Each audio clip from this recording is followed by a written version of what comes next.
The legal definition of a visual impairment is a decreased ability to see to a degree that causes problems not fixable by usual means. Often these problems arise in areas like visual acuity, how well a person can see differences in objects, and peripheral vision, perception of objects outside a person's direct line of vision. In layman's terms, someone with a visual impairment cannot see properly even with glasses or contacts. Think of the human eye like a camera. It focuses and transmits light through a lens to create an image of its surroundings. According to our class textbook, visual impairments fall under the Other Disabilities Characteristics category, which encompasses 7.3% of people ages 6 to 21 who fall under the umbrella of IDEA. 80% of visual impairments are avoidable, and 64% of children with visual impairment disabilities spend 80% of their time in general education classrooms. To provide some perspective, the American Foundations for the Blind estimates that 10 million people in the U.S. are visually impaired. While 10 million people in the U.S. are visually impaired, 285 million people are visually impaired worldwide. 39 million of those visually impaired are blind, while 90% reside in developing countries. 64% of students with visual disabilities spend over 80% of their school days in gen ed classrooms. Two leading reasons are because 1, accommodations are simple, or 2, warning signs tend to be missed. Warning signs to look for include double vision, sensitivity to light, sudden development of persistent floaters, and cataracts. Floaters are those spots in your vision that look like black or gray specks or strings that drift across the eyes. One should also be aware of myopia, or nearsightedness, hyperopia, which is farsightedness, and astigmatism, which is the inability to focus. While blurry vision comes on slow and is hard to notice, pay attention for constant headaches. While 80% of all visual impairments are avoidable, some visual impairments are onset and passed down through genetics. Diabetes and cataracts are both genetically passed on and are known to cause blindness. There are 2 subgroups of visual impairment, those with low vision and those who are blind. Those with low vision have vision and can use it. It can be as little as making out shapes or times of day. They may fall under the category of legally blind. To be fully blind is to have lost 100% of vision and have no functionality in their eyes. Complete blindness is then broken up into 2 categories, congenitally blind and adventitiously blind. To be congenitally blind is to be born blind or lose vision during infancy. Adventitious blindness is onset after age 2.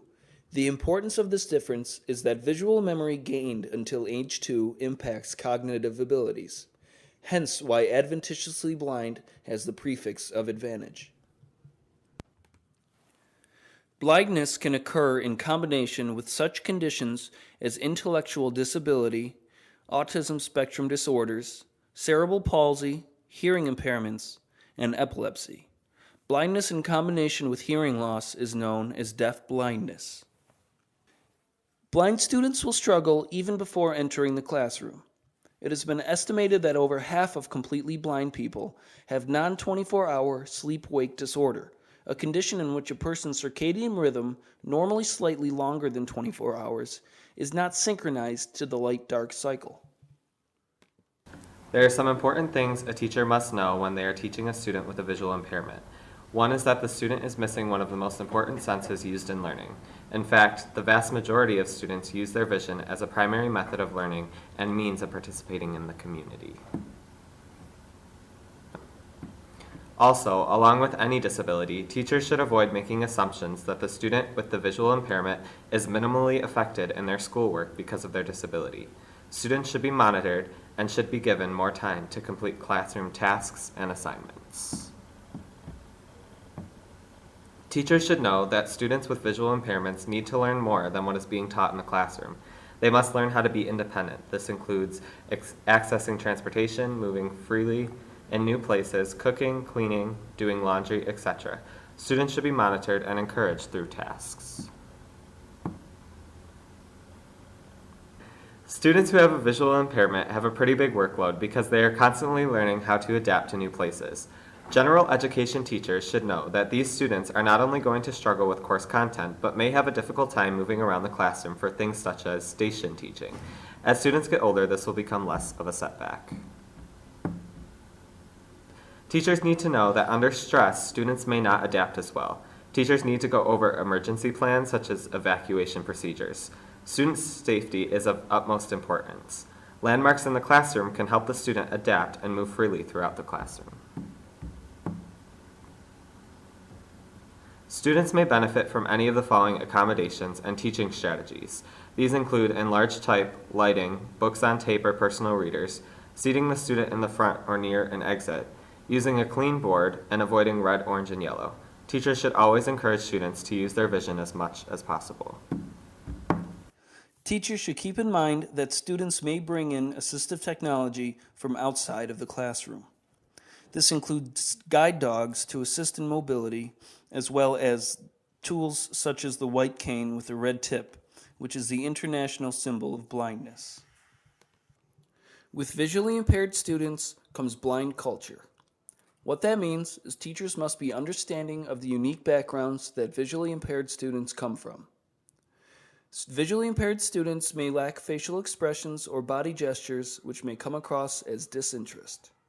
They may also speak when not anticipated or not speak when anticipated. On one final note, it is important to remember that visually impaired students want to fit in just like everybody else. To avoid rejecting visually impaired students, it is important to treat them just like they are an average student rather than treating them like they have a disability or need special attention.